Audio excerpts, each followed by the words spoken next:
Hi, I'm Adrian, over from Dice Carnival. Thank you all of you who are joining us live this evening. Thank you to this wonderful collaboration crew with Misha, Rio, Hank, Coulter especially for getting everything working. And we really appreciate him for that. I'm excited to be here to be doing this. I've never done a live stream before, so I don't know how this is going to go. But yeah, this is a collaboration, for those of you who don't know, between Dice Carnival, which is the group that me and Misha are a part of. We're a podcast that does a similar thing to what these guys do. And I spoke to and they said, Mighty Misfits, they said that they would be willing to have me DM for them. So I'm here. Wait, he said our name. I know. I don't know. I'm here. I'm just making it up as I go at this point. Just going to throw the whole adventure out. No. Do we truly know what we're doing? Really depends on the definition of knowing what we're doing. Does somebody else want to talk for a second? Yeah, from our end, thank you guys so much for having approached us. We really appreciate the opportunity to do this with you. And thank you to everybody watching for your patience. I know we started a little late. That was all on me, but we should be set now. We are super, super excited to play in the world that Dice Carnival has built.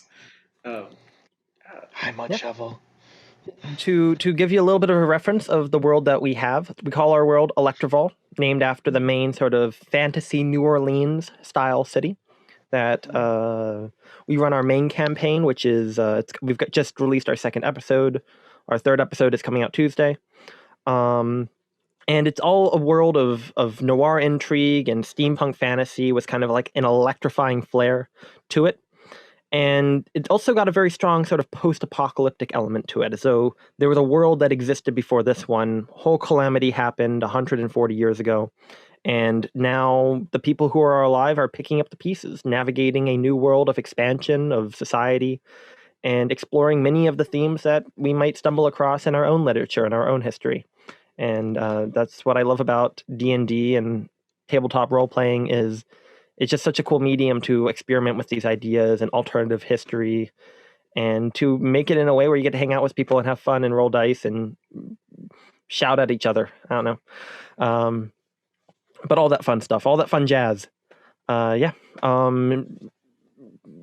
are here right now, but this will also be a VOD by Mighty Misfits in the coming week. We'll also be posting the podcast version of this on Dice Carnival. So if you got anyone who you want to share this with, be sure to connect them with us. Be sure to send them Mighty Misfits and the wonderful stream display that Coulter had set up for us. That's about all the announcements I have. Anything else before we start? I think we're all good. Yeah, there will be, if you're watching this on YouTube, there will be links below where you can find all of Dice Carnival's content, as well as it's on the screen right now, the website, where you can find a link to everything that they're posting. Awesome. In that case, let us begin. We begin in a world different from the one we know, but in some ways, not so. Electrival, a world that had died once before, reborn into a glowing beacon, while much of the world still exists in darkness, isolated from the calamity that had shooken the crust, reshaped the land, and redefined society. We follow 4 figures who find themselves as ambassadors from the great city itself. Its many factions constantly vying against each other, making alliances and rivalries, except in one instance, and that is the Jumpstart Initiative, a project to reunify the world, making Electrival its hub of culture, of society. Of course, there are many political problems that Electrival has not sorted out itself. That doesn't mean that interests still don't have it to venture out and see what societies have managed to cling on to what little rock they could have. And one of these societies was made contact with by the Jumpstart Initiative. First contact made, and they were immediately to go the F home. But not before they encountered a few villagers, supposedly, who claimed that they were having trouble with a monster, a cryptid being of some sort. Though not everyone in the town really spoke about it very publicly. That was all the first contact team needed to put together a band of misfits, send them out to the swell old town of Herbertsville, and tell them, hey, solve that problem for them, and maybe they'll like us more, and we can start investing our interest into this isolated township. So here we are now, as we come across 4 individuals walking down the sort of boardwalk that splits off into a sort of a muddy path over the banks of the swamp. Who would like to go first?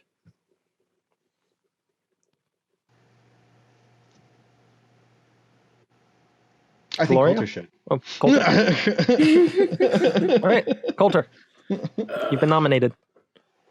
Quarrick Silverhearth is a kingpin within the Twisted Dagger who has made it his own responsibility to connect the guild of thieving and dastardly deeds to this new settlement.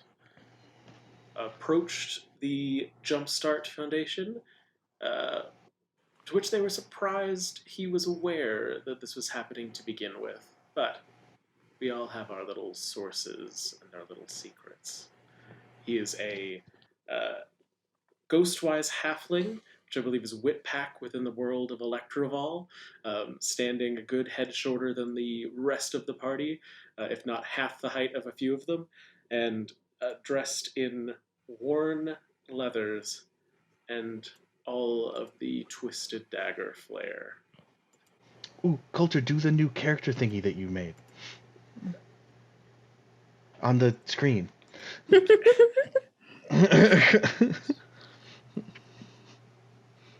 Yay! There we go. Great privilege comes in small packages. Well, considering it was Rio who nominated Coulter to go first, I think it's only fair that Rio introduces his character now. Sure. I'll be playing Dilby, Dilby Carson. He is about as generic as a man that you've ever seen. That like perfect, everyone has shade of brown, a very slightly off style mustache / beard. And he's wearing like a nice suit, but kind of shabby. And he's just kind of following behind Gloria, and kind of keeping to himself, trying not to talk too much. He's already asked Quarrick several seemingly weird questions about halflings, as he seems to be interested, as he's never met one before. And so, yeah, that's Dilby. He just kind of hanging out. Yeah, he seems very nervous to be leaving the city. Gloria, you traveled here with your recent companion, Dilby. Would you like to maybe describe yourself for those who may be listening? So I am a middle-aged, very, very skinny and angular fire genasi woman. And I am currently an investigative journalist for Tab Worldwide. And as a divination wizard, I pride myself in knowing things before they happen and putting my hand in them to make them a little bit more interesting. And I definitely see a great story here. It's all about the Reader Digest. Of course, these 3 figures following up on their flank is another one who's a little bit taller than the rest. Groth. Groth is about 6-7 feet tall, hefty. He's got brown fur covering most of his body, with some red like algae plants kind of growing matted in his fur. eye patch over one eye, and carrying a nasty-looking black glaive, and has a bracelet on one of his wrists that has something written on it, but in weird. Right, and Groth is a bugbear, correct? Oh, I'm sorry. Yes, bugbear. Awesome. Definitely in Electrival, bugbears tend to be very lanky and have sort of plant material growing into their fur to give them a more make it easier for them to camouflage while they are hunting and fishing. But we will not be doing, I don't know, maybe we will, too much hunting and fishing today. Instead, we are traveling across the muddy banks, the unpaved road that splits off from the sort of boardwalk that was cutting across the swamp in the direction of the wastelands that are much drier and full of many more Mad Max-style warlords than what you got to deal with around here. How are you feeling? It's a hot day. It's the water is stagnant. There are flies and the smell of manure in the air around you. As we've gotten further away from the city, especially with the extra questions from Dilby, Quark has been straying closer to the bugbear to try and avoid having to explain more than his height and anatomy to the curious human. Refused to take off the jacket with the heat and been twiddling with his daggers for the last few miles uncomfortably. Any conversation Quark or Groth have with each other? No. That makes sense. I mean, I'm assuming even if you try, Groth's not. He just grunts. There probably would have been a few false starts of, so how the hell did you end up with a journalist? Any take on the human? Man, a few words. I like that. Cut about 30 feet ahead of where the two of you are walking. We have Dilby and Gloria kind of walking in tandem. Gloria, trying to suss out the markers in the road that you were told to follow from the previous first contact party. Gloria, with it being as hot as it is outside, do you find it uncomfortable, or do you even notice? I feel like if I wasn't a madam of the heat, I'd definitely be much more uncomfortable. You know, what's bothering me even more is how uneven this ground is. Heels were definitely a very bad idea.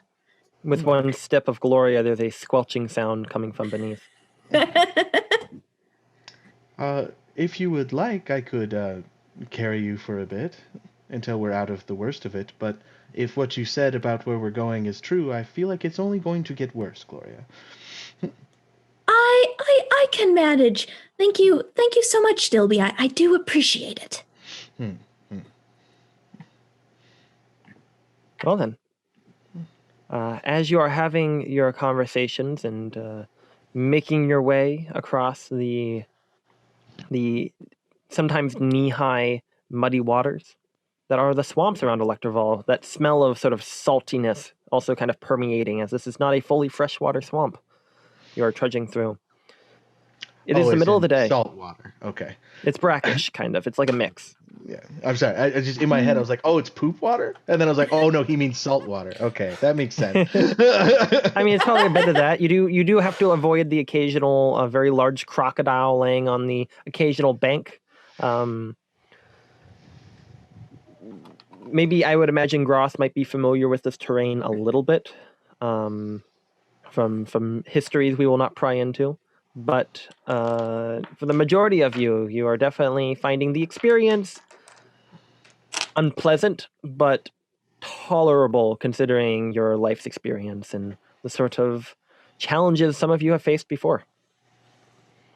Oh, goodness, I haven't left the city in ages.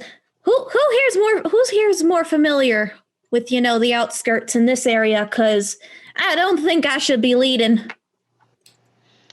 Whenever we come to a particularly deep part of the swamp, I would also like to offer the halfling also to carry him if he would like. You see that the robot, the human man, I should say, sorry. The Don't human worry about man. it. Standing, stopping and turning around and looking at you, Cork. Just staring you down.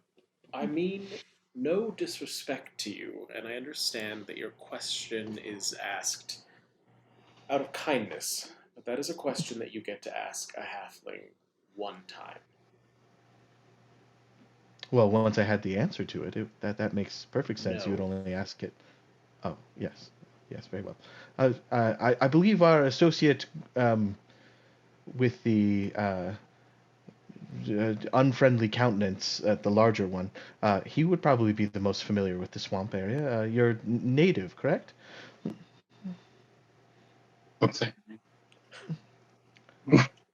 Groth, how about, without having to answer us in the affirmative or the negative, if you are more familiar with this terrain than a city folk, why don't you take the forward position? I'll move. Yeah, I'll move on forward. Yeah. With a half shrug, Groth takes the lead. The It's aversion to being carried, is that a cultural or a personal difference? Gloria, so this is your first assignment outside of Electrival, then? Yeah, I'm usually assigned to more socially inclined projects, stories. You know, maybe investigating the elite, figuring out stuff that's a bit more interesting than what happens outside. But I'm sure they set me on this because they know I can make it interesting.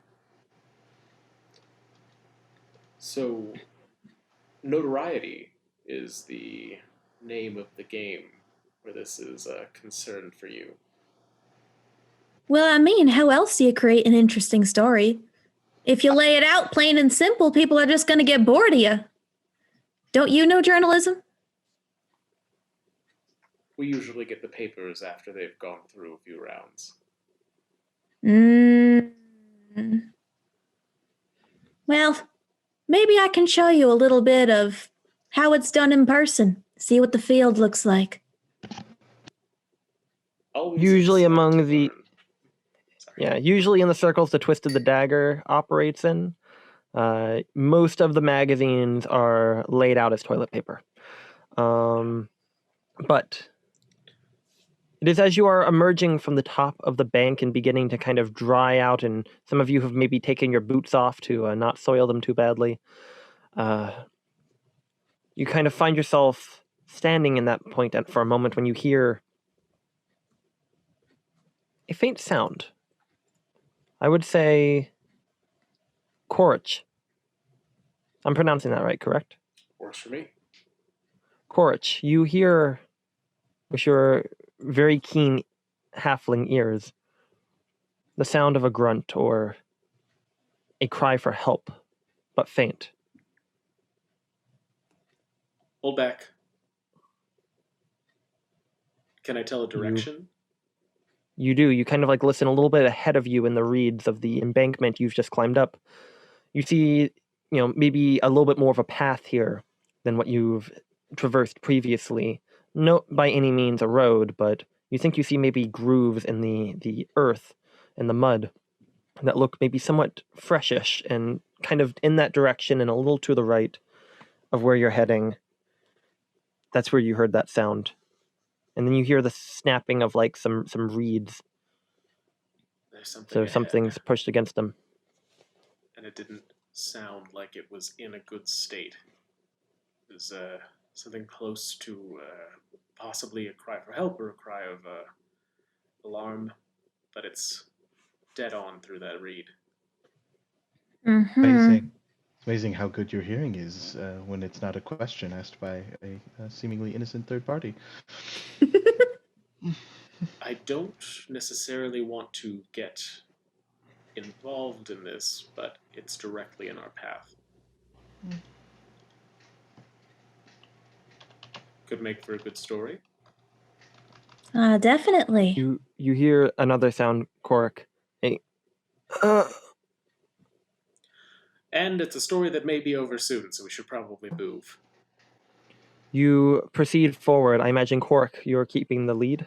I will. Can I get Groth to stand next to me? Yeah, he'll follow next to you. Okay. All right. And Dilby and Gloria will be taking the back.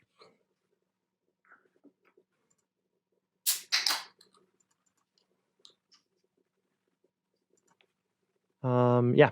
As you approach the embankment nearby, the first thing that you see is an overturned wagon.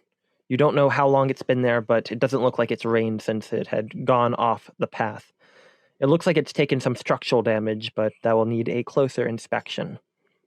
What draws your attention after that is to the right, near the front of the carriage, you imagine, perhaps where someone would have fallen off, is a figure lying half face down in the swamp with a very, very big snake wrapping around them, constricting.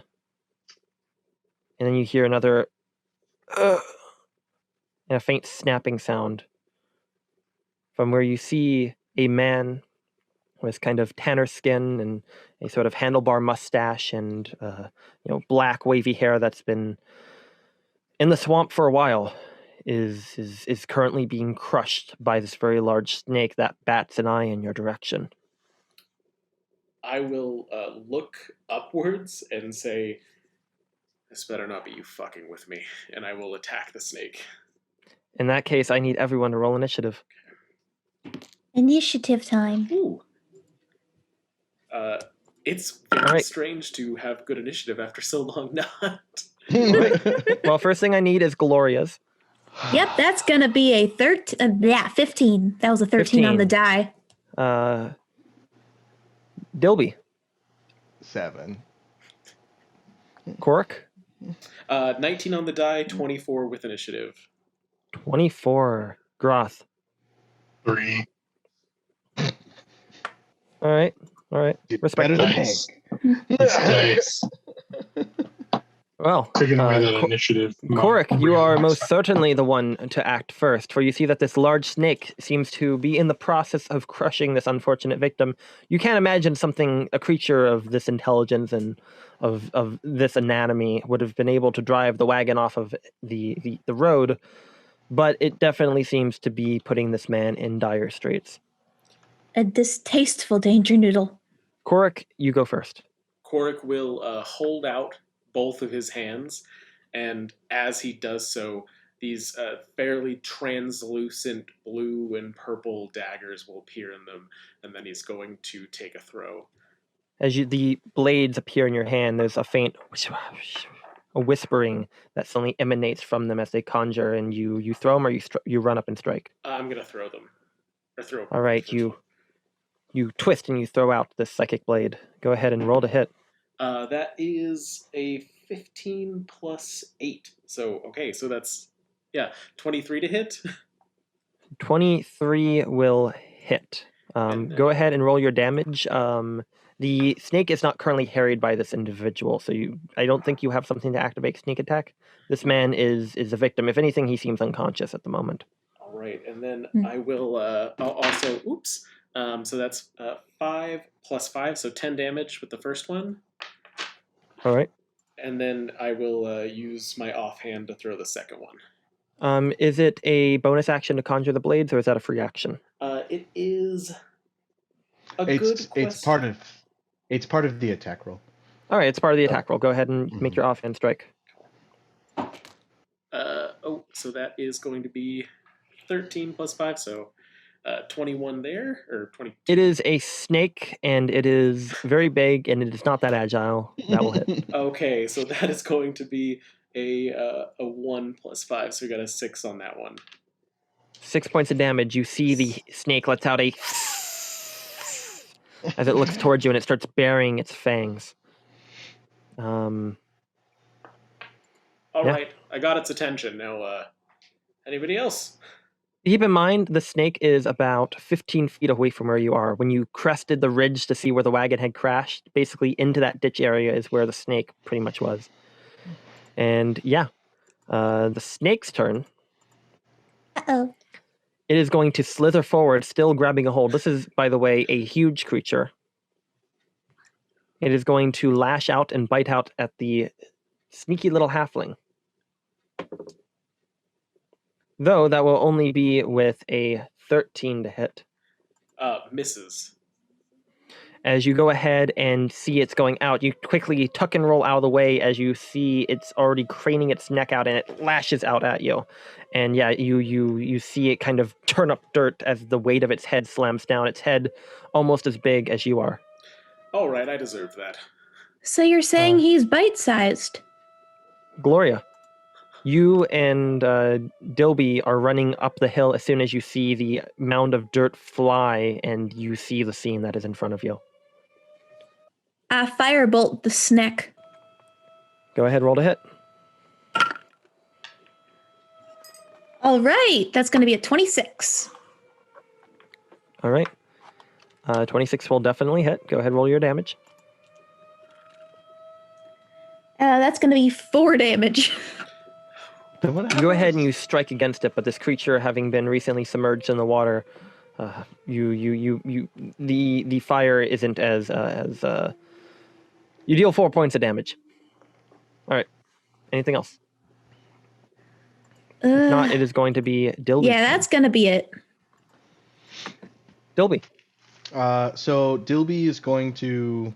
You were warned that some of the creatures out here can be quite aggressive. Mm-hmm. But you're confronted with one now. How far away is it? I guess where you pressed it up, it could be as close pretty much as you wanted. Like, if you wanted to be, you could be as far as 25 feet away from it. Can I be within 15 feet of it? Yep, you can go ahead and move up right in front of Gloria. And then, so just so I clarify with you, Dungeon Master, forced movement usually breaks grapples. Would it break a grapple in this particular instance? I would say that for the size of the snake, you could attempt to basically reach in and try to pull that person out. But moving the snake, if you had something, keep in mind this is a huge creature. Yeah. It would probably drag the individual with them. Okay. Unless you could somehow, get the snake to release. Perhaps if, dragging a creature like that would definitely slow it down. So, well, maybe dealing enough damage will convince it to flee. Can I attempt to lightning lure the grappled character without damaging him? Because he only gets damage if he lands within 5 feet of me. I'd allow that. Okay. I'd say that because you're using this effect not really as it would be usually attempted. Yeah. You're trying to use it as a sort of tether to try to free this individual, but the snake is holding on to it. I'm going to ask you to roll I'm going to have the snake roll a strength check, and I'm going to ask you to roll an ability check with your spellcasting modifier. Okay. The same one you use for lightning lure.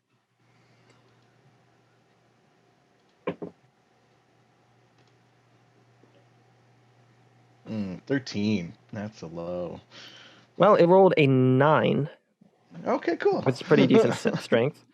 And yeah, you managed to go ahead and in the moment where it's currently attacking the annoying little halfling that's messing with its mind, you see that it uncoils just long enough that... what does it look like when you summon this lightning lure? So I was thinking that he would just kind of run his hand down his arm, sparks would call out, and then he would throw his hand out, grip the guy, and then maybe kind of atomize him for a second and then bring him to him. I don't know. Yeah, sure. Yeah, certainly. Yeah. You go ahead and you grab it. It's more like this sort of rippling wave of energy emanates over it, and you manage to kind of create this this point in space that you can pull, and pulling out, it's the snake's just not quick enough to wrap around, and you see the figure just get pulled about 3 feet in the air before hitting mud. All right, and then I'm going to move between him and the snake, and then I'm going to summon my maul, my giant clockwork hammer. Yeah, and yeah, certainly. And Korik, you're watching this very normal-looking human as he does all of this, as mid flip, complete magical girl transformation. You reach into the air and pull this maul that materializes and land, interposing yourself between the large constructor snake and the victim. Note to self: talk to the human. Pretty boy's doing some fancy stuff. What are you doing? Does anyone else hear a tornado siren, or is that just me? That might be me. I'll make you mute momentarily while Groth does his thing.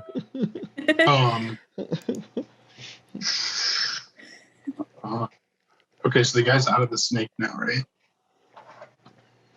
Yes.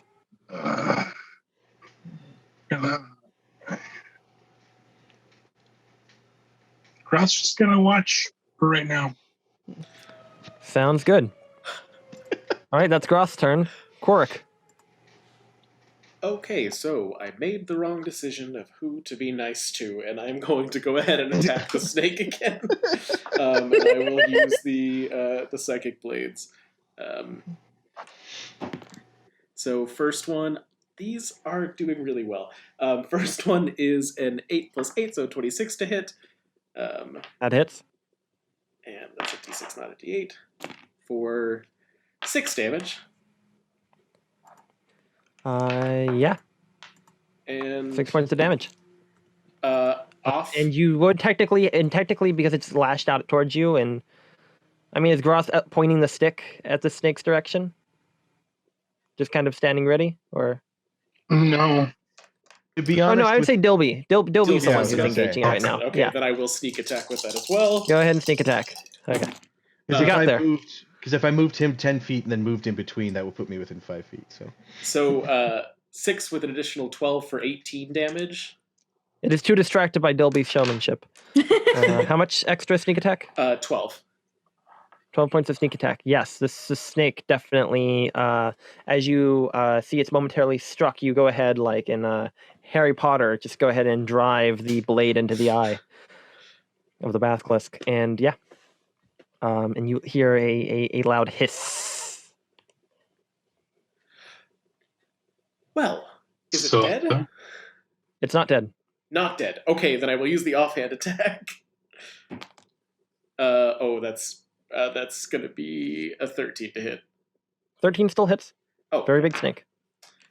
excellent. But you can see its demeanor has definitely shifted since losing its prey and this barrage of attacks. Okay, so with that one, that will be a 7 damage. All right. Honestly, he just came out to have a snaky time, and then he was feeling really attacked right now. He was. And because he feels so attacked, he doesn't want to be at this party anymore. The snake is going to just hiss and just in a very reptilian, logical mind kind of twist around. And I feel like this thing, it can go fast, but I just feel like it's not going to really have the size to properly disengage. So it's just going to slither away. Anyone could strike at it if they want, but the thing appears to be fleeing into the nearby bog. Well, Tilby got a 10, so he was just warning it. You just go ahead and you slam it in, and mud sprays up in the air and kind of covers you a little bit. None of it gets on your face somehow, but you know. I won't make another attack. I got too close to being inside that thing's mouth, and I fit too well. Yeah, and definitely, like you were probably like maybe trembling a teensy bit every time you struck it towards there, and having to like use all your willpower to get a straight shot, and you're worried about doing it again until you just see it just twist its head around and snake away. Yeah, bug off, you bar. And yeah, you see it slither out.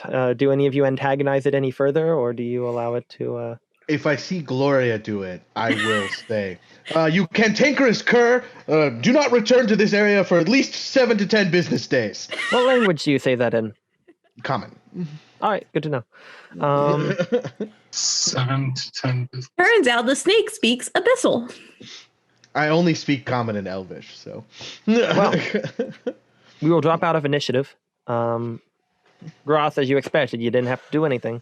And yeah, big snake goes away, and there is a figure lying half face down in the mud again, fully face down in the mud, and a broken wagon nearby. I will kick my hammer with my foot, spin it around, and then up into the air, and it disappears. It disappears in a shower of magical glitter. All right, I'm gonna check out the dude. I'm gonna check out the dude. Make sure he's okay, because you can't There's some interview bubbles- things that there's are some bubble- dead. There are bubbles coming out of the mud as you approach him, but you quickly turn him over, I imagine. Yeah, But yeah. the figure is still unresponsive. Just poke his eyes, make sure he's breathing. Roll me a medicine check, Gloria. Ah, crud! I'm not great at those. We What's didn't bring everyone any else do? wisdom characters. That, what does a 3 get me? He's not breathing. Shit. I could attempt one. I have a +0, but I could attempt it. Does anyone know CPR? Are you dragging him up onto the edge of the bank? With my minimal strength, I guess. You know what? I will feed him a potion of healing. All right, go ahead and you pop out that potion of healing. Go ahead, just roll real quick for the healing. It's 2d4 + 2, correct? Yep.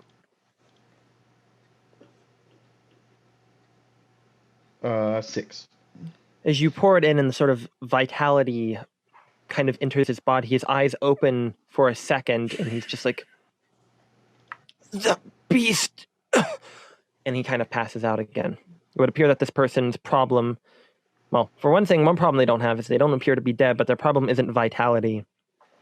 They appear to be suffering some worse injury. And you see that the side of this individual's face is all kind of clawed open, as though a big pair of claws had raked across their face and neck prior to this snake's visit.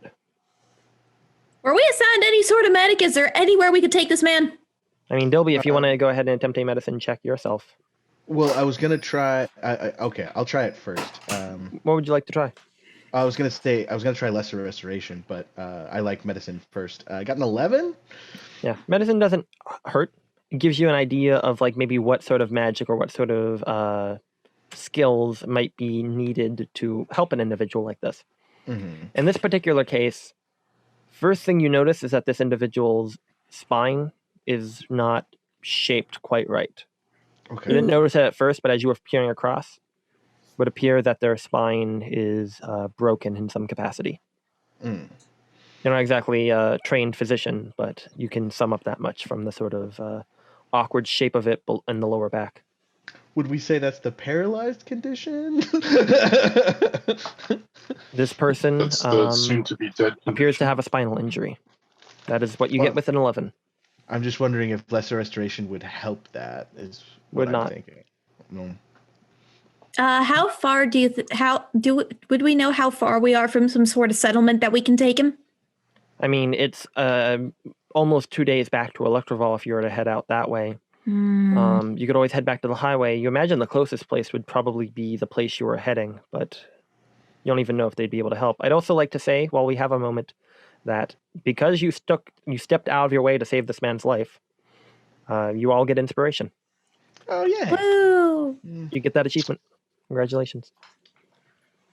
Even crap. You seem to have spoken something about the beast before that. But you do see that there is a wagon nearby that is half turned over. You see that one of the wheels looks like it was ripped off, and you see that there's been more damage to sort of wooden frame. Whatever steed pulled it has escaped quite a time ago. I'll investigate the wagon while they're checking out the body. Roll an I'll investigation check. help him out. You go ahead and roll your own.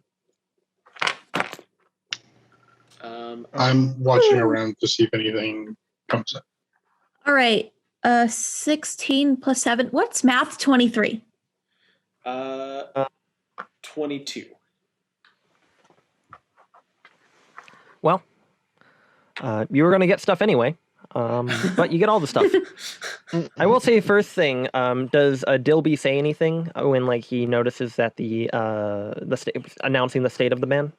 Well, when everyone seems more interested in the cart than the dying man, I just keep it to myself because I figure everyone has their priorities, and I just busy myself trying to make some kind of gurney so we can move him safely. Yep, I mean, there's plenty of broken wood nearby.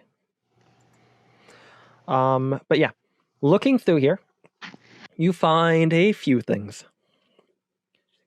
Inside this wagon, you find 24 vials of holy water, Mm-hmm. 10 vials of alchemist's fire, 4 vials of acid. You find a sort of a keychain rack inside, like some pegs. Hanging on them, you find 5 what you would imagine are holy symbols of paragons. You would probably recognize Peloron and Etrex and Thor among them. You find tucked away in a sort of sinking bookshelf a book of celestial verses. You find a sort of outfit, a sort of glowing Aethertech enchanted outfit of studded leather armor. You find a suit of armor that also seems to be Aether enchanted, that is covered in blood and is splint mail.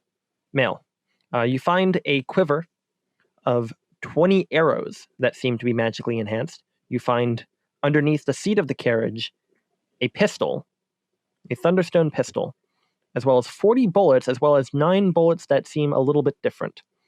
You see that there are 2 hatchets kind of hung up above the sleeping area that seem to have been coated in a silvery metal. You see that there is a Electrotech whip. There's a lot of stuff, I know. A very long, kind of silver-plated longsword.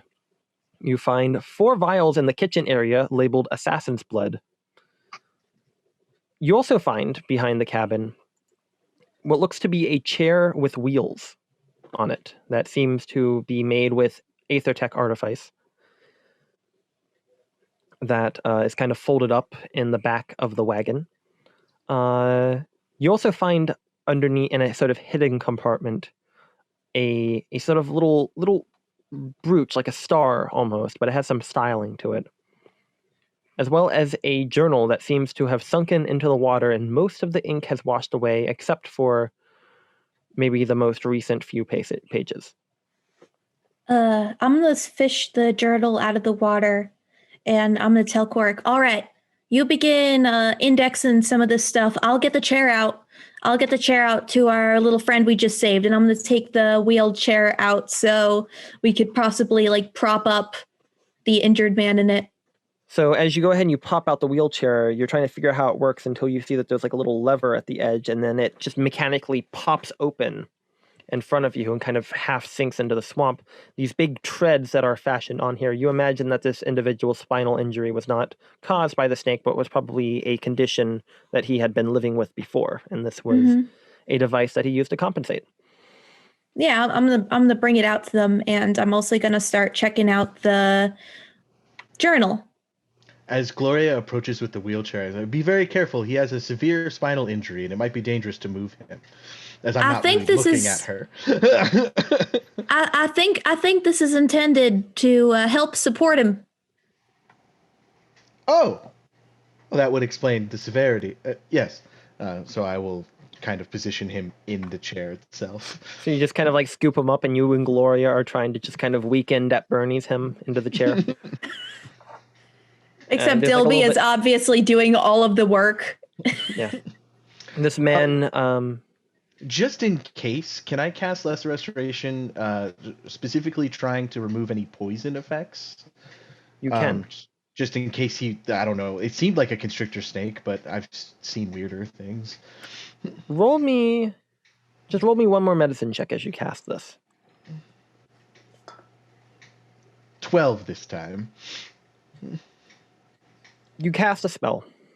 You don't get a feeling as though you're purging any sort of toxins. You're restoring some sort of order. That's all about what Dilby does. Mm-hmm. And you feel something release, but you're not entirely sure what it was. It's not a poison. It's strange. Okay. But it felt like maybe there was something rooted there, like maybe some sort of mild infection maybe he caught, but you don't think it's that. Just something gets released. Purged. Mm-hmm. I'll also spell it, just so I can activate my item in case It is charmed, blinded, deafened, frightened, poisoned, or stunned. Just double sure. Nope. Like I'm just trying to set him as close back to normal settings as possible. Yep, you're trying to. You don't have a maintenance manual for this individual, but you're trying your best. Hitting factory reset. But you imagine that this individual probably needs more proper medical care for whatever injuries he sustained. And you think that he's stable for now, but it would be advisable if you want to save this individual's life or health to get him to a proper doctor or priest. So, not to be terrible, but just to make sure I got what this was, 20 vials of holy water. 24. 24. Thank you. And Big milk crate of them. 4 vials of alchemist fire. 10 alchemist fire, 4 acid. Awesome. 5 various holy symbols. Awesome. A book on celestial verses. A magic suit of studded leather armor. A magic suit of splint mail. 20 magic arrows. Okay. A gun. Some bullets, yeah. 40 bullets, and then 10 of them are special. 9 of them are special. It would appear that one of them had already been used. Got it. Okay. Perfect. Would it be worth it to cast Detect Magic and kind of go through the stuff to see if there's any additional magical properties beyond a simple, like, bonus? Detect magic? I mean, it would help you identify it. I'd imagine, maybe Gloria sat down for some time and that's how you helped gather all the other things. Mm-hmm. But the wheelchair is definitely magical. Another thing you would have found, and apologies for forgetting to mention this, you also find 250 platinum of old world coins. Oh. For those of us who aren't familiar, is there a particular difference between old world and new world? It's just that you would imagine that these are worth about 250 platinum worth, but it's fewer coins than that. They're just worth more to collectors and stuff. Okay. But essentially 2,500 gold worth of treasure coinage. Can anybody use some splint mail? This dude was loaded. No, I don't feel any particular need to wear armor. I will toss the splint mail at Groth. And So maybe... you try to toss it. Oh, or you just kind of roll it. Maybe once you have that on, you'll be interested in stepping into combat. It is also caked in blood. Groth takes it and looks at the blood and stuff on it and just shrugs and literally right there just starts putting it on. Yep, and as you put it on, it's magically designed, and as you begin putting it on, it begins to adjust and extend to match your frame. And if you take the time to put it on, you can go ahead and give yourself +1 splint mail. Seeing it begin to adjust to his much larger frame, I am going to attempt to put on the studded leather. Similar enough, though as you put it on, it's a little bit baggy, and you have to kind of wiggle your shoulder pads down to even see out of it until something triggers in it. And as you go ahead and slip it on, you can give yourself a set of glamored studded leather armor. Sorry, as you see, I just threw it on. I have no need for armor. As you see, it suddenly flips into a tuxedo, as though that was its last sitting. Even though it's shrunk down to fit your halfling size, the bow tie adjustment on it is still the size of a normal bow tie. So it's just a really big bow tie. Well, never knew armor could be fashionable. Yeah, I'll let the trends department know about this. And if anybody decides to comment on the bow tie, and I will just summon the psychic blade and kind of spin it around my finger, and then I'm tucking it into the side as I release it. Out of character, I don't know why. My brain is just imagining him as cartoonishly adorable. Yep. And be sure to equip that. It does also count as a +1 studded leather armor. Okay, thank you. But you can also, I believe, use an action to change its appearance. Oh. Korik, I do not know what you're in case you want a bigger bow tie. I don't know what you're afraid of us commenting. You look adorable beyond all measure. And that is the comment. And I will use an action to turn it into basically a studded leather jacket, but rather than my previous worn leather, it'll be a little crisper with little metal studs adorning each. So of it's the like what sides. you were wearing underneath, but it's just pimpier. Yes. Okay. Just checking for Sans- for when Assert- it comes up. Assert his position as a crime lord. Adrian, I just remembered I have this spell. To the spinal crushed man, I would like to speak clearly and be. I'm going to I do want to attempt- also communicate Go ahead. after analyzing it. This man, he's not unconscious because his spine was crushed. It appears to be a pre-existing injury. Okay. That he's learned to live with, and obviously is some sort of badass with all the stuff you're seeing in his wagon. For real. It would appear that the injuries he has comes from like the big slashing marks on him. Well, I'm going to attempt to detect thoughts, so I'm just going to try and, even if he's unconscious, direct his unconscious mind. Like, sir, if you could explain to me what happened to you so I can give you better care, and then I'll cast detect thoughts, and then get his surface thoughts, and then delve deeper if I need to. So the way that this is kind of happening, and you kind of attune your mind, your totally normal human mind to his, and as you kind of connect it a little bit, you don't really sense his presence there. You're more kind of picking up on the thoughts that are going on in his mind that are just bubbling up on the surface. You get a feeling of fear and concern and purpose of being here, and a will to hold on. You imagine that if this was any other person, they would have probably expired to just giving up. You imagine this person was traveling at night, you think, but you just feel that fear, that fear of what have I come looking for? Can I You delve know- deeper? He gets a wisdom save. He would get a wisdom save. I'm going to roll a wisdom save on him, but you would know that this would be a very invasive thing to do on his mind. Oh, he's unconscious. So. Okay. I'm not telling anyone I'm doing it. I'm just doing it. He manages to. He rolls a 16. Okay, that's above my DC. You get that feeling, but you sense that this is a very strong-willed individual, and as you kind of begin to pry in, like, I'm curious, you just find yourself pushed out and that connection broken. I wonder, considering the type of stuff we found in his cart, I wonder if this would help. And I guess I'm going to pick up one of the little vials of holy water, kind of take like maybe a little cloth that I can find, dampen it, and try to like clean off the wound on his face, specifically with the holy water, to see if that might help or something. As you do go ahead and wipe it, it doesn't seem to. You can mark off one of the holy water vials. I don't know who's tracking them. But as you do wipe it, it's clean water. You imagine that at the very least is sterile enough for what his wound is. But it doesn't seem to have any other effect. All right. I believe we've done everything we can for him here. It's best if we move on.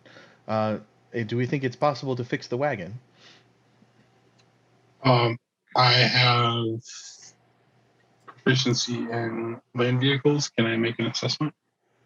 I will tell you right now, fixing this wagon, for one thing, it's going to need a new wheel. It's also probably going to need a few hours of labor.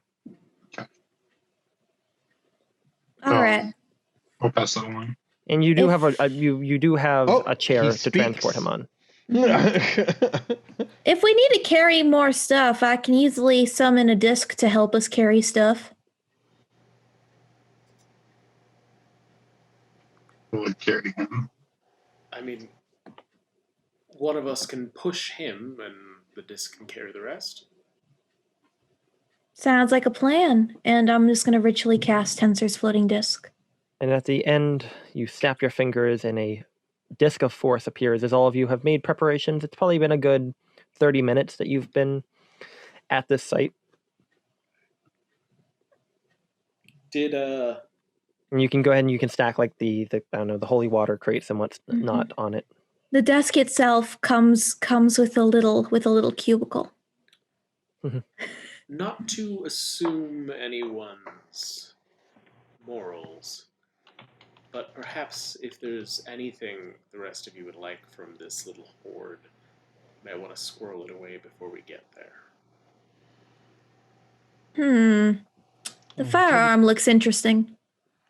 Well, I will remind everyone that until this individual dies and his will and testament is found and cataloged, taking any of his belongings would be theft.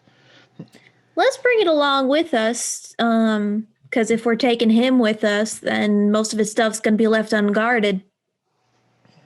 And who knows how long it was unguarded before we found him.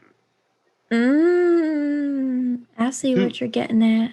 To be clear, I did not bring it up as a moral inquiry, just in case A legal one. matters. Yes.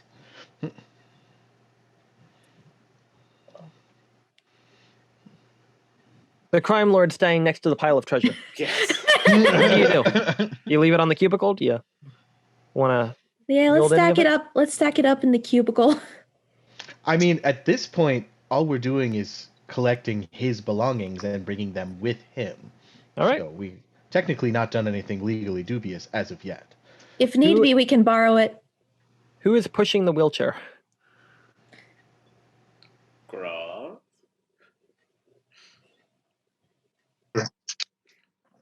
So you just kind of get behind this individual who's just kind of laying limp, their head lolling backwards, big scar down the face, on their otherwise very handsome complexion. There's some way to attach him to the chair so he won't fall out as we bump and. You see that Because there is most like a wheelchairs belt. have There a is like a belt, yeah. belt that is already in there, so you can easily figure out that mechanism. And it was pretty clear that the sign, whatever attacked the wagon wasn't a snake because there's claw marks and things. With you rolled above a 20. Looking at it, the biggest thing that stands out in your mind is the 3 very long claw marks, kind of Jurassic Park style, just driven along the edge of the carriage. Well, that's spooky. Be suspicious.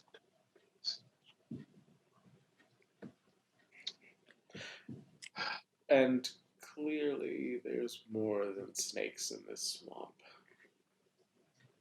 Is it possible to tell by the claw marks what monster did it?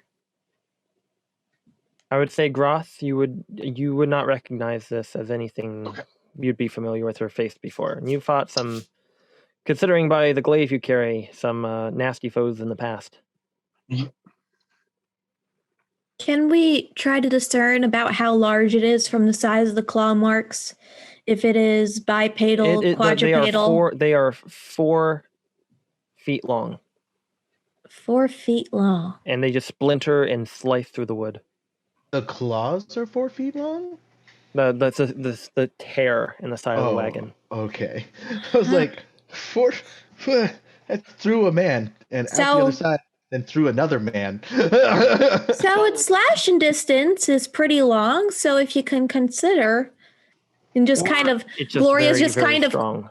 yeah, big. Gloria's just kind of drawing out like a little diagram of like, okay, so if its slash distance is about this long, then its arm should be about, oh, that's a long arm. That's concerning. Are there footprints? In the boggy part of the mud. Roll me a perception check, Gloria.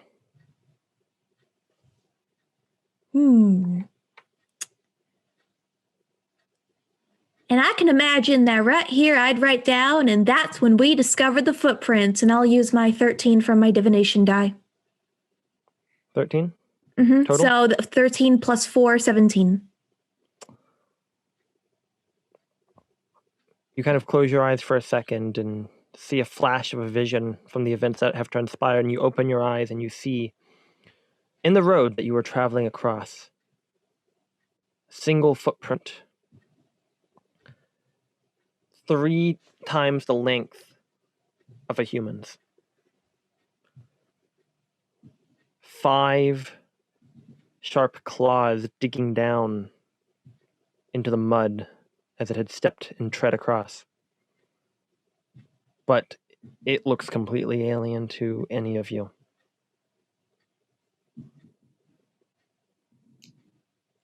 Just kind of sketch it out in my little notebook for later reference. Yeah, you kind of had to like push back some grass to actually like clear it out a little bit. But I knew where it was. And this is what I get for leaving Electrival. But Oh, is this a direct consequence of leaving town? This happens often? it is getting late, or in the day. Mm-hmm. You imagine that, well, hopefully it's not too much further or you would be arriving in the evening. All right, boys, let's keep moving. Very well. So, what's the marching order we're currently going with? I imagine Groth is at the back with the wheelchair and the unnamed individual. I'll... Do we know how long we'll be traveling? You don't? Do we think it'll be longer than an hour? Probably. Gloria, if it's all right with you, I would like to sit upon your disc and rest for a bit. Yeah, go ahead. I think I left some spare paper in the drawer if you need it. If I will say, if you do want to take a short rest, you will actually need to sit up camp. That's not something you can do sitting on a desk. Just because it's more than doing nothing. Back. Yeah. But if that's something you want to commit to, you could. But you could also start making hay while the sun shines. Given that we now know there is a large and dangerous creature that can overturn carts somewhere around us, it seems that quiet would be useful. I'm going to ask you all not to ask too many questions about this, but I think perhaps internal communication would be more useful than external. And like this, and I send a message to him. Similar. And I will touch them on the shoulder one at a time and give psychic whispers, as there's just this little puff of bright purplish smoke, and whispers come through your mind and then clarify into my voice. Rio, do you have a question? I don't have a question. It's just as you do that to Dilby, at first you're met with a complete stone wall, no effect, and then he goes, oh, sorry, and then it takes effect as if he let you do it. And I'll respond mentally to Gloria. So pretty similar. And that is going to be for 1 hour. Oops. Well, we better move both quietly, but not too slow. Okay. As you begin making your way Downtown. across, Walking fast. Faces fast. It wasn't me this time. As you make your way, it's that shared idea we were talking about before the stream. As you begin making your way through the bog, probably a good 2-3 hours pass, and eventually you find yourself pushing this unconscious stranger by the bugbear behind you into a sort of twisted, dead glade of long dead and flooded trees that have succumbed to some sort of blight. And walking through this dead forest, you begin to kind of feel the shadows grow longer as the sun drifts further along the sky and clouds begin to pass in front of it. But as you emerge on the other side of this dead grove of trees, across a small little body of water, you see colors that are a bit uncanny for much of the terrain that you've seen. A hill, like a grassy knoll, 100 feet rising diagonally upwards, covered in white and yellow wildflowers. At the top of this very steep hill that rises like a plateau above the swamp. You see white picket fences running along the edge of the sort of crest. And you think you see the roofing of a 2-story farmhouse on top of it, painted in a similar bright white color. I believe this is our destination, my bad. We were heading towards a village. Well, it does give a Herbertsville vibe. I can think of at least Could probably 5 different- ask about it. I can think of at least 5 different human children's stories that begin with a idyllic college in the middle of a swamp. I'll reuse Psychic Whispers just so that we have it in case anything goes belly up in this introduction. So now it's 4 hours. All right. I give you permission again. It's really strange, Quark. And you also notice that Dilby's like covered in mud, except for his face. His face, perfectly clean. I did want to say, Dilby, as we're approaching here, that I apologize for my rudeness to you. You were excellent in dealing with that creature, and I shouldn't have underestimated you. I was not aware I was being underestimated. Well, you were and you are no longer. I apologize if my questions come off as uncomfortable. I am what many would call a follower of the social sciences. So other cultures, especially ones I'm not familiar with, I find fascinating. So any question I ask you is not meant to be offensive. It is literally to understand for a future. In the background, I'm just little by little precipitating the rest of the mud off of him so it doesn't look weird. Sure. I should have Just taken a sly little eye from Gore, a batting of long mascara or long eyeliner. I know makeup. Yeah. You are at the bottom of this knoll. There is very little of an obstacle in front of you, and it is just a green grassy hill that looks uncannily idyllic. Sus vibes. This yeah, sus. like, Don't witches usually live in these? That is my understanding. if it looks super sus like that, I guess just perception. Part of me wants to roll Arcana, but I feel like I wouldn't be able to identify it. You Should can't I see much else what ritually- is above this hill without climbing up the trek upwards. And it's not super steep. It's maybe about 30 degrees. Okay, so maybe I'll hold that off then until we get. Should I ritual cast Detect Magic again, just to be sure there isn't any enchantment or conjuration or anything else that's secretly hiding unspeaken horrors? I mean, we're walking into an outland settlement. It's never a bad idea to be overprepared. Mhm. Please do not be offended by this, but you seem as if somebody who is good at sneaking into places and gaining intel without others knowing. I take Correct? that as a compliment. Very well. I'm going to cast invisibility on Korik. All right. Quark, you see Dilby extend his hand outwards, and you see the momentary illusory glistening of like a clock face as you see it turn invisible in you as well. Huh. I'll say mentally, I could get used to this.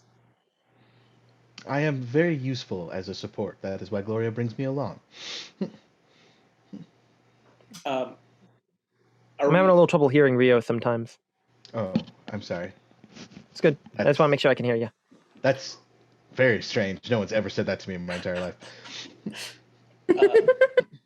I'll crest the hill just to make sure there's no danger ahead of us. All right. And Gloria is going to start casting a spell. Yep, I'm going to start working on a Detect Magic. So you Oh, to pop be open clear, your I was- spell book, which I covers was waiting a... until after Detect Magic went off to do what I did. Oh, I'm sorry. so you're gonna let Gloria cast it. So that hasn't been cast yet. Yeah. Sorry. So I have to check something. Uh-oh. about 2 minutes into your casting, and you're somewhat out of sight. Mm-hmm. You see a small little head poke up above the fence, and it's just looking down at all of you.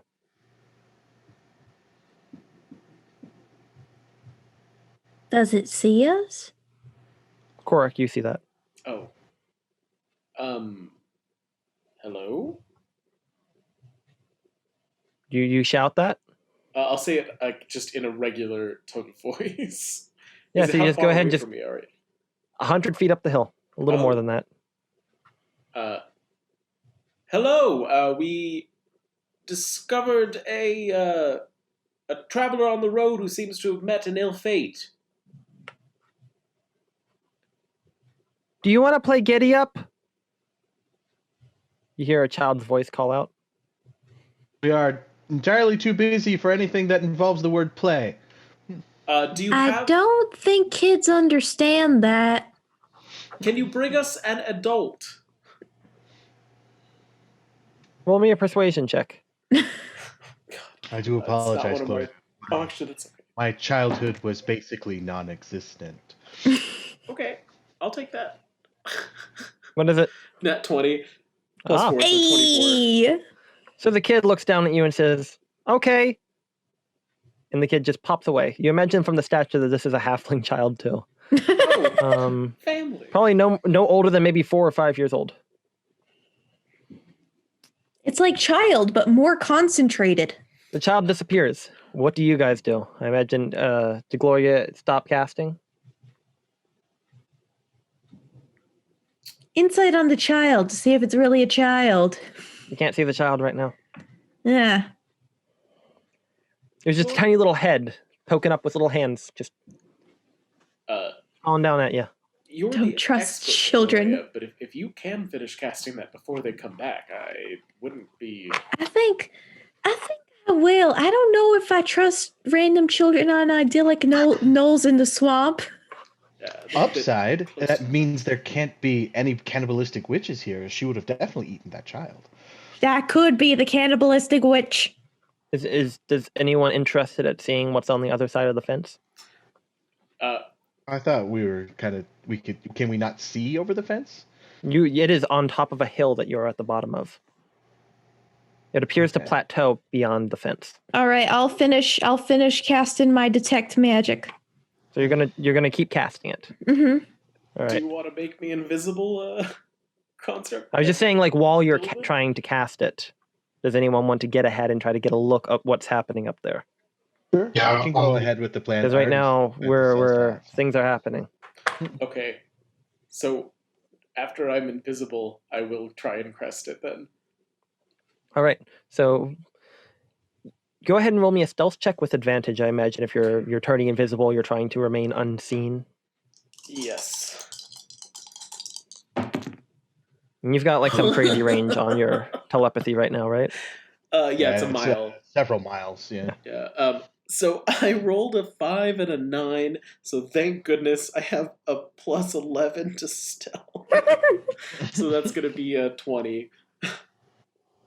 So as you make your way to the top of the hill and you crest it, you are immediately met by a circle, a township of bright white houses.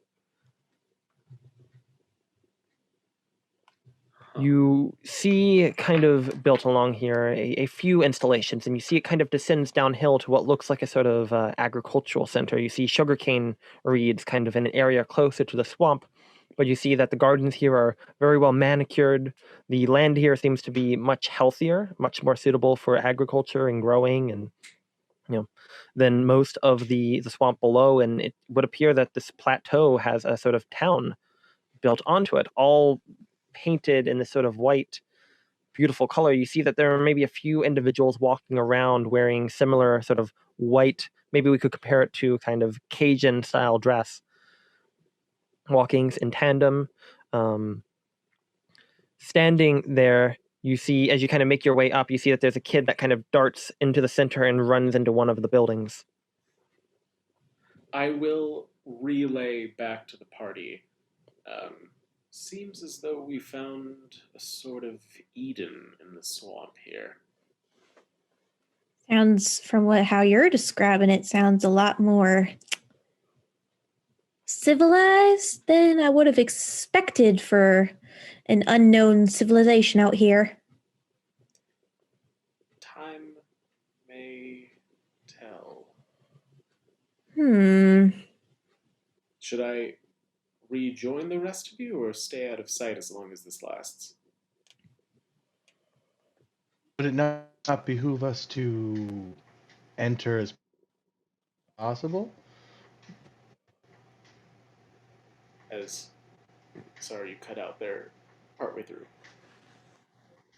Oh, would it not behoove us to enter as peacefully as possible? I mean, if we are caught sneaking around, it would be much more suspicious than if we just entered. There. I will say, pretty much about 5 minutes towards Korik's investigation from the perimeter, you can finish your spell. All right. Concentrating on it. Yep. All right. I'd say we just walk in. I mean, with a little bit of a... And I just kind of do a little prestidigitation just to make just a little bit on everyone, just for them to be a little bit more presentable. You know, a little bit more ready for a business meeting if suddenly You required. just kind of brush on a little bit of... just a little bit of skin tone and kind of maybe get the eyes to pop a little bit. Mm-hmm. I'll shake out my powder. waist. I'll shake out my waistcoat and try and have clothes similar to those of the villagers. Sure. So yeah, you adjust it, and then all of a sudden you're wearing a Stenson. You described it however you described it. All right. So you are now wearing a sort of Western Stinson, bright white, not a ton of rhinestones on them, but kind of like white tanned leather. Very proper suit with like a little silver clasp. Mm-hmm. Oh, Or this is actually spiffy. Dilby's. Dilby hasn't seen this. This is Dilby's interpretation of Korik's description of how they were dressed. So would you like to? As I return to the group, how close does it look? I want Dilby to roll me a performance check. That'll be an 18. You see that Dilby is wearing a 10-gallon hat, a belt buckle that seems to you don't remember him having a gut that big, but that seems to ride halfway up his gut. A big white tailcoat and like just what they were wearing, kind of, but everything is just of a ridiculous proportion. Shall we? You'll Flashy. right in. Yes. Your tone indicates that I will not. What should I change? Everything. Just colors are fine. Colors are fine. Just shrink it all. Like take. So I tap you're the. at a 12. Take it to a 10. I do that. You see the hat shrink, the belt buckle suck in.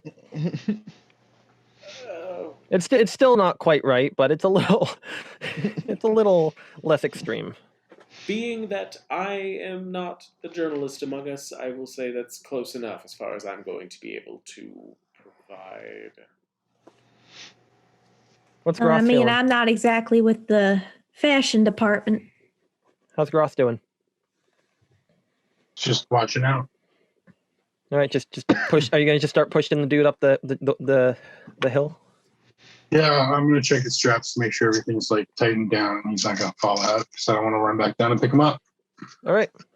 You begin all making your way up the hill, and as you come to Uptown? the out, yeah, you up the Uptown? hill, Stop, Misha, up down. stop. Funk. You make your way towards Herbertsville, as you believe it is, and you kind of come Never to a break stop. in the fence where there's room to push the chair through.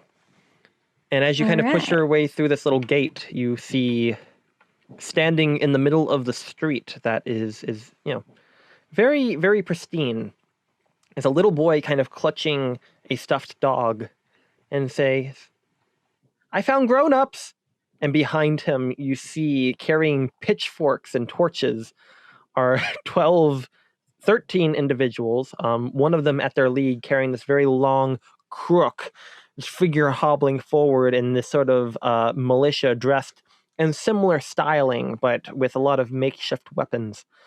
And you see that this very, very sour-looking individual with these long jowl, slobbering cheeks and a very old, wrinkled, kind of bloated complexion is just angrily staring at you. You see like a vein pop in his head.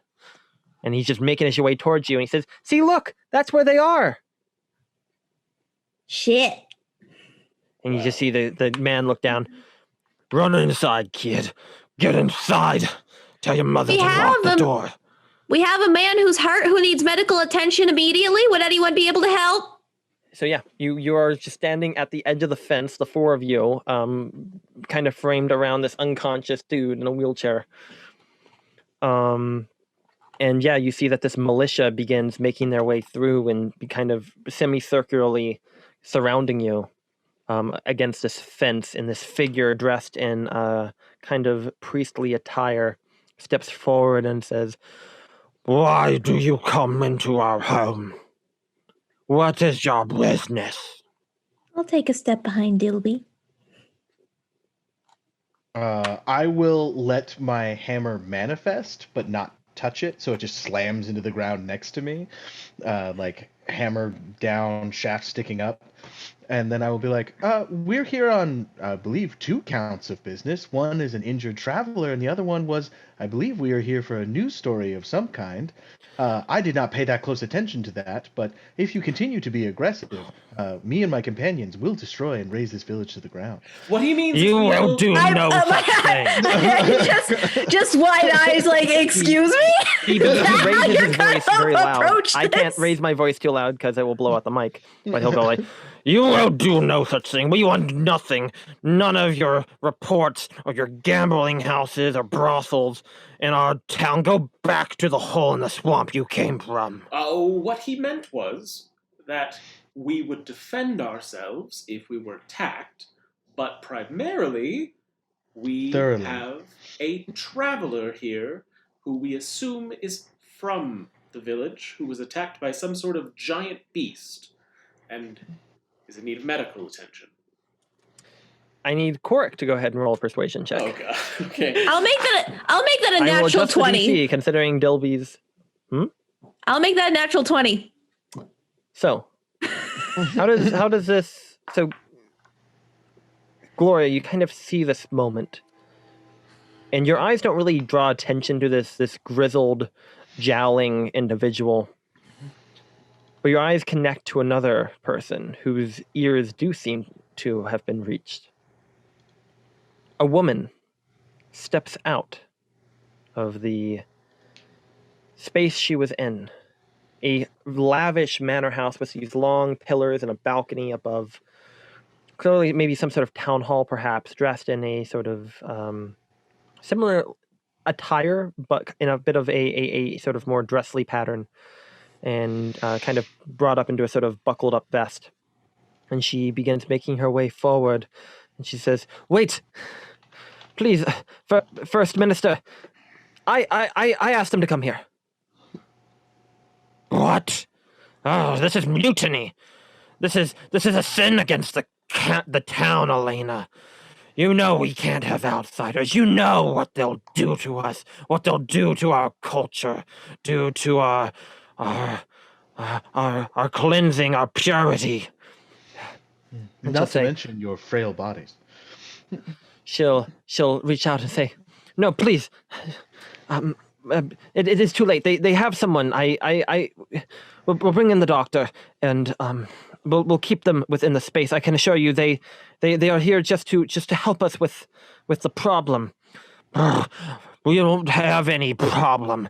I'm dealing with the problem as we speak." You hear the sound of a scream and a lashing of a whip somewhere deeper in town that you had not noticed before. "Penance is being paid. And when it has been paid, there will be no more problem. We will no longer be plagued. The only threat is these deposits coming into our home." Please, you don't need to worry about... Just please, let me handle them. It's too late to let them go. They will be out by the morning, I swear. They better be. I'll be watching you. I'll be watching all of you, especially you, pretty Zalski. little boy. At Dilby. Yeah, very much has that Monster Inc. quality. Oh, look who's the pretty little one now. I'll say back to Dilby, or I'll say to Dilby mentally. I'll have you know my countenance is very purposefully average. I'll be watching. I'll have my eyes on you. I'll have all my eyes on you. And he'll start May skulking I- off back to Do you town. have more May than I two? quickly militia with them. propose something? He's walking Just- away. Sir? But he's just walking away, giving you like a sideways glance before he hobbles away in a sort of I can help hunchback. make sure no outsiders come back here ever again after we've solved the beast problem. There isn't a beast problem. Well, I can You better if- not try my patience, little girl. Well, He'll I'm just keep going saying off, that and I Elena can. will just like look at you like this woman. Hmm. Elena will just like look at you like, please don't antagonize him. I was attempting to help.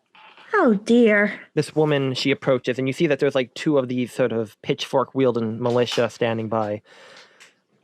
Says, please, I'm terribly sorry. We should take this back to my home. We can talk about it there. I am terribly sorry for how you were introduced.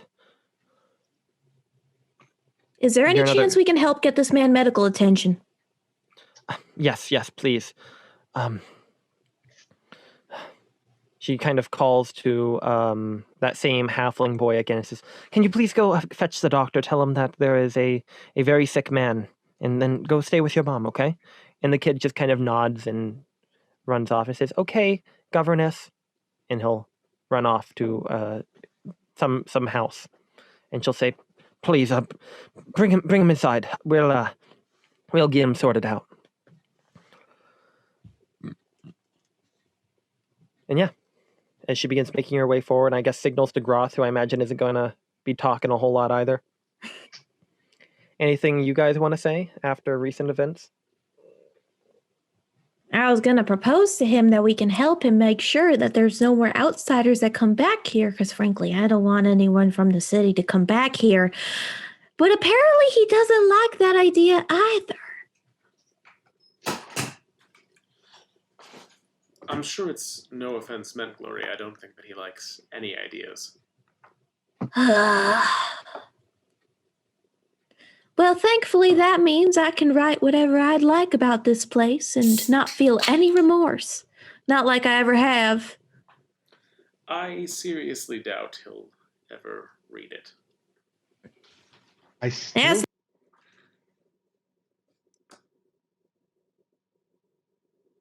on a weekly basis. We do not discuss that, dear Dilby. I'm just saying. It Just proves your point. a casual reminder. We do not discuss that incident. Well, then, My trust of bodegas may have decreased significantly, but my rage did not. would you like to make your way towards the governess's estate? Yes. Yes, if she's leading the way, we're happy to follow. Yep, so you kind of linger for a moment, and you find that as you're standing there, not only are like these henchmen of the First Minister kind of watching you, you see that there are many people kind of poking their eyes out of the blind, staring towards you. Some with a quizzical look, others with maybe confusion or fear, or just simply idle curiosity at what you are. You imagine that these are not the type of people who get many outsiders. You would also notice, too, that there are lanterns hung about here, but unlike the lanterns usually found in Electrival, they would appear to be kerosene in nature, not electric. Natural gas? Do they have no concept of furthering? I mean, that's so. I mean, I guess swamp gas. I mean, I guess that is pretty abundant in these parts. You hear like a mooing of a cow in the distance to answer that question. Smells vile. But yeah, none of them are lit right now. It is still like late afternoon. I mean, what I'm hearing is that it's a powder keg ready to go up. Oh, and just to remind everyone, we're all having these conversations mentally still, because it has been 4 hours. So Yes, better to not share too much with the locals. So as you are all just kind of spending about 60 seconds just staring at each other, standing out in this courtyard, you begin making your way towards the house. Yes. Apologies. We meant no rudeness, governess. We are just gathering ourselves mentally from the difficult journey. Yeah, Groth is already in there with the stranger you rescued. And you make your way inside. Groth, You find that the governess leads you into a bit of a parlor area where she is in the process of bringing out freshly steeped tea. And she says, "I'm terribly sorry. We don't get a lot of outsiders, and I guess I wasn't really anticipating your arrival. No one I really can was." see why. May I ask what exactly your first minister is worked up about? It's a complicated story. You hear there's like a knock at the door. Just hold on just a second. I'll get the doctor set up with the man you brought in, and we can maybe talk while he does his magic. And she'll go off. She'll answer the door, and this halfling fellow, kind of wearing a sort of white kind of doctor's gown, makes his way inside with these big brass buttons on it, and he makes his way inside, and she exchanges some words with him, and she'll lead him into the parlor where Groth is kind of sitting with the man, and I guess she'll return, and if Groth wants to join her as well, you may, as he is getting medical care. But she'll return and say, "I'm sorry, you had a question before I went off to deal with that?" Yes, we were curious what exactly the first minister is so worked up about. And I will mentally say to Gloria, you still have your detect magic up, right? Have I ever found anything from my detect magic? Not immediately. Maybe you might have seen like the chain that, or the pendant or necklace that the man was carrying around his neck. The first minister was carrying around his neck. Kind of had a bit of magic emanating from it as well. Not a lot. No, actually, if anything, compared to what you would see in Electrival with all the artifice there, this place is very analog. They heat their homes with gas and wood. They use flame to light their streets. Their food they seem to source themselves. They appear to, when it gets hot, they open the windows. Despite Very every barbaric. attempt to look clean and modern, they are somehow the most backwards people I have ever encountered. Just casually taking notes as I say this. Do you say it in your head? I kind of say it. I say it mentally. Yeah. I don't want to say it in front of the governess. I was gonna say like it just like casually gets the mental channel mixed up. All you do. But yeah, she'll sit down with all of you and she'll pour you tea. Say, we got some stuff with caffeine in it. We got something if it's a bit too late in the day for you. But yes. None for me, thank you. I do enjoy a peppery herbal. This is honestly, despite the general attitude, this is a lovely town you have here. Very, very pristine looking. We try to remain a town of good and order. It's kind of caught us at an inopportune time. There's a party that came by here from I think the same place, the big bright beacon on the horizon, Electrival. Some folks came here, but First Minister told them off in an equal fashion as he was trying to tell you off. But I didn't expect more people to come back. Well, thankfully, good journalism is gosh darn stubborn. Is that why you came out here to write a book, or? We actually We actually wanted to learn more about this place in order to, the purpose of journalism is to create a painting in the minds of the people. You know how the world is a stage? Well, that stage and show needs a producer. And that's what I'm here for with my associates, to create a good show to tell back at home. Not in a literal sense, but, figure out what's going on and paint a good picture and help everyone develop an understanding of what should be understood. I suppose as governess, I would want to communicate with you, but I don't think our people are too interested in having too many tourists or people spoken from the outside. Well, a big message that could be possibly spread is that this is an interesting place, but absolutely not one to visit. Written in the right way, you can make sure that no other travelers come back to this town again unless you really want them to. What are the rest of you doing or saying or thinking? Would you like to contribute? What better story to tell, especially one that leads itself to readers of adventure and those trying to avoid the more dangerous parts of the Outlands, than the story of taking care of something incredibly dangerous. If your town is thought to be surrounded by horrible... I can assure you, we don't have too much of a problem. We just got some problem with some local wolves in the swamp. But we got a militia dealing with it. We've been putting up more patrols. Not really much to worry about. Nothing with claws, and I'll hold out a hand to denote the size of the gashes we saw in the side. And I'll hold out where I drew a picture of the paw print I saw. And maybe some of the diagrams of like the slash mark and how long the arms should be based off of that. Where did you get that? These are recordings of the place where we found this man and his cart that was turned over.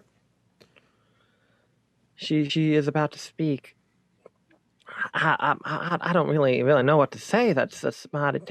You hear a creaking of a door, and you hear another voice speak. Elena, do we have company? As you see a woman kind of step out, kind of leaning on a cane quite heavily. What's the matter? I heard First Minister outside. There's a in the sunroom. There's a man with the doctor. What happened?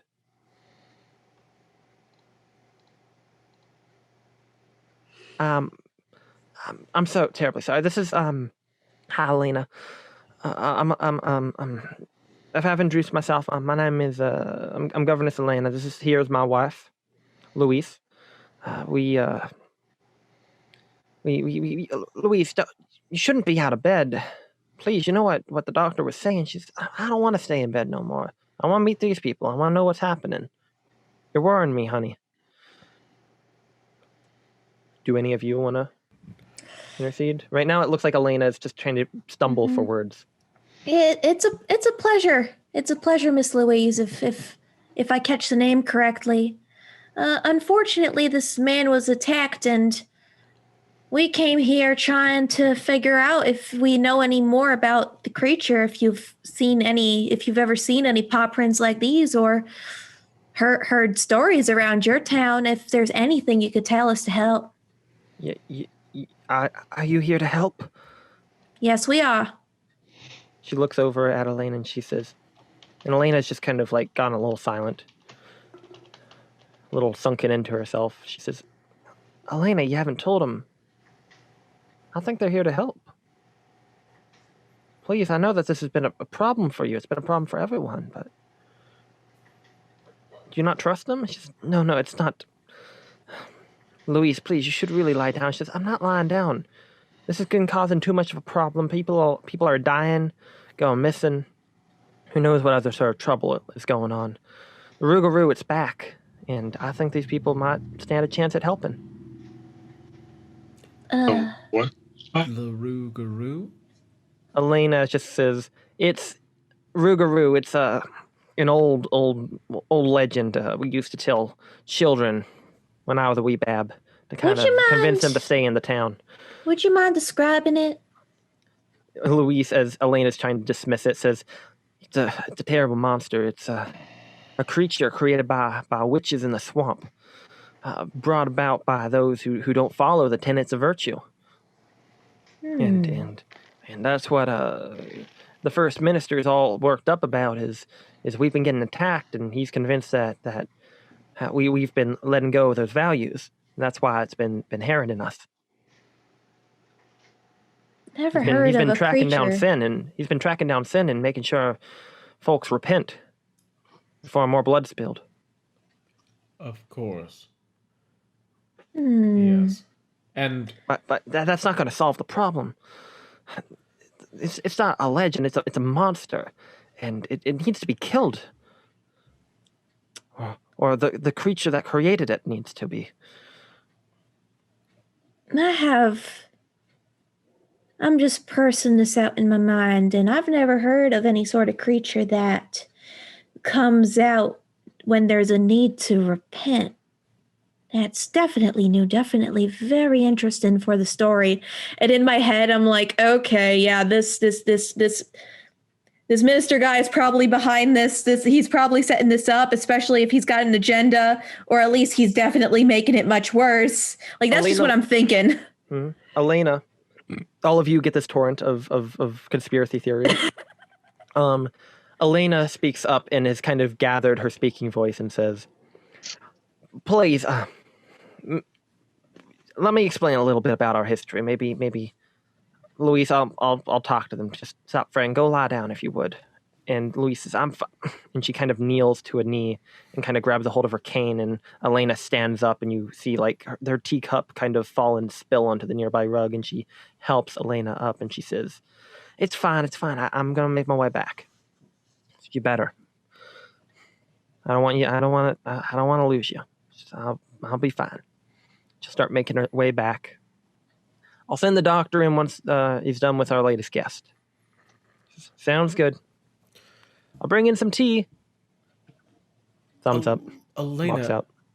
after Louise leaves, Elena, I don't mean to be presumptuous by any means. I understand why your town would want, little if nothing to do with Electrival, but from the little we've seen of this beautiful place, perhaps the advances that have been made in Electrival could be something that helps your community, your wife, if she's in such dire straits. That is, I guess, one concern, but I've also got the concern of the people. I'm starting to wonder how much longer we can remain here the way we've been living for the last 130 years before the world catches up to us. Of course, we always hear about folk traveling out in the swamp, what little trading we do out there, of war bands who try to conquer or raise villages, wiping out whole societies and families. Or that the folk who came from Electrival, that's what you call it, they were friendly, but they were a bit prying with their questions. But I feel like it might be better if we allied ourselves with them, but I just don't think that the people's ready to be in that place yet. And the latest problem, it's going to be hard to convince them with everything that's been going on. I really would love to, but I think right now I got to play the politics as they are, and that's make sure the people's privacy is valued, our sovereignty. Mm-hmm. Maybe give you a little idea of why everyone's worked up about the Rougarou. 130 years ago, not long after the old world went kablooey, some folks living out in one of the old settlements were driven out. The gangs had started turning into warlords, and they began fighting for territory. They didn't want to do that anymore. Their town that they were in, they banded together, and when they couldn't defend themselves anymore, they left, seeking Electrival, the place before, a city that was rumored not to have been destroyed during the eclipse, and the Big Dark. They traveled there, and they were led by a man named Herbert LeBlanc. And she'll look up at like a big portrait, like a big oil canvas portrait of this man sitting in a chair holding an iced tea. Very kind of dark, but very dark, handsome complexion, but with a sort of facial hair that is almost as white as the suit that he wears, and a similar Stinson hat with a warm smile and an ashtray at his side. Very friendly, very, very warming, very charismatic looking. Herbert, he's a bit an icon here. He's the one who led us away from home. He's the one who made the tough calls and made sacrifices so that most of us wouldn't have to. One day he was trying to find a route towards Electrival, but that was before the swamp began flooding in here and the roads got all destroyed. Him and the first minister's grandfather, the two of them got separated, trying to scout a path. And when the storm essentially ended, well, he emerged. Mr. Headwater, he returned to the base camp, but Herbert, he found himself here. He found himself in the Promised Land, and he met a woman who lived here as well, an older woman who lived here alone, and told her about the vision he had for his people, a place free of crime and free of sin, a way people could live and grow their lives and raise their children. And she was moved by it, and she agreed to give him the land. And as long as we remain pure, though, if we ever strayed from that, then, well, the evils we created would destroy us. And I think that maybe that's a little bit too much gospel fit into it, but, well, the latest minister, he's taken that a little bit more literally. But there has been a monster of sorts. I don't know if it's tied to the woman that Saint Herbert, I guess, since he's been sainted since his death, was laid upon, or perhaps some other beast of the swamp. It's been causing problems, and I don't know how many lashings or confessions it's going to take, if that will take any, to get rid of the beast that's been attacking us cattle and attacking our militia. Are there any specific events that, some sort of things that maybe happen in this town that may have sparked these events if this beast was summoned by your sin? I want everyone to roll me an insight check. This has kind of been a gauge going on throughout the entirety of this conversation. Oh, thank you, Lucky. All right, dirty 20. Okay.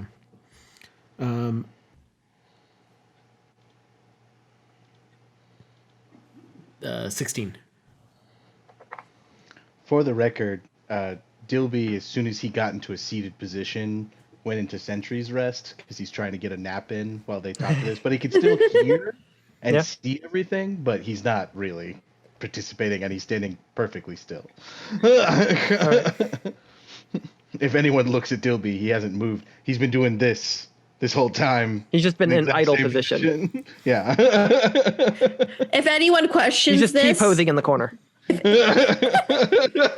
anyone questions this in our heads while this is happening, Gloria is just like, he just likes to be prim and proper in these kinds of situations. No worries. Groff. 320. That's 2 20s. We know all. The two of you can tell based on how she's conducted herself. And when you ask the question, is there an event, something that tripped up, some stressor of sorts? You can tell she knows, but is so terrified to say anything. And she just smiles and nods, continues to tell the story of how they got here. and her dreams of bringing the world to its future. I'm going to send her a message. Like, there's ways we can talk without anyone else knowing.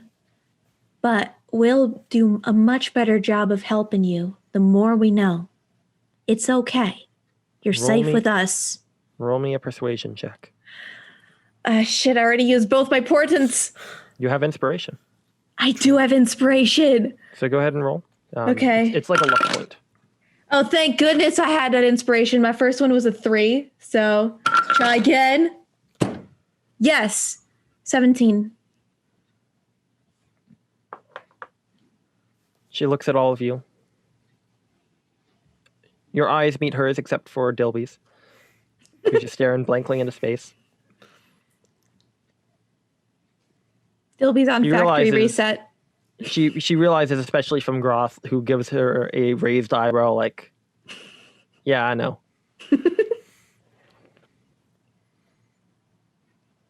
She lets out a sigh.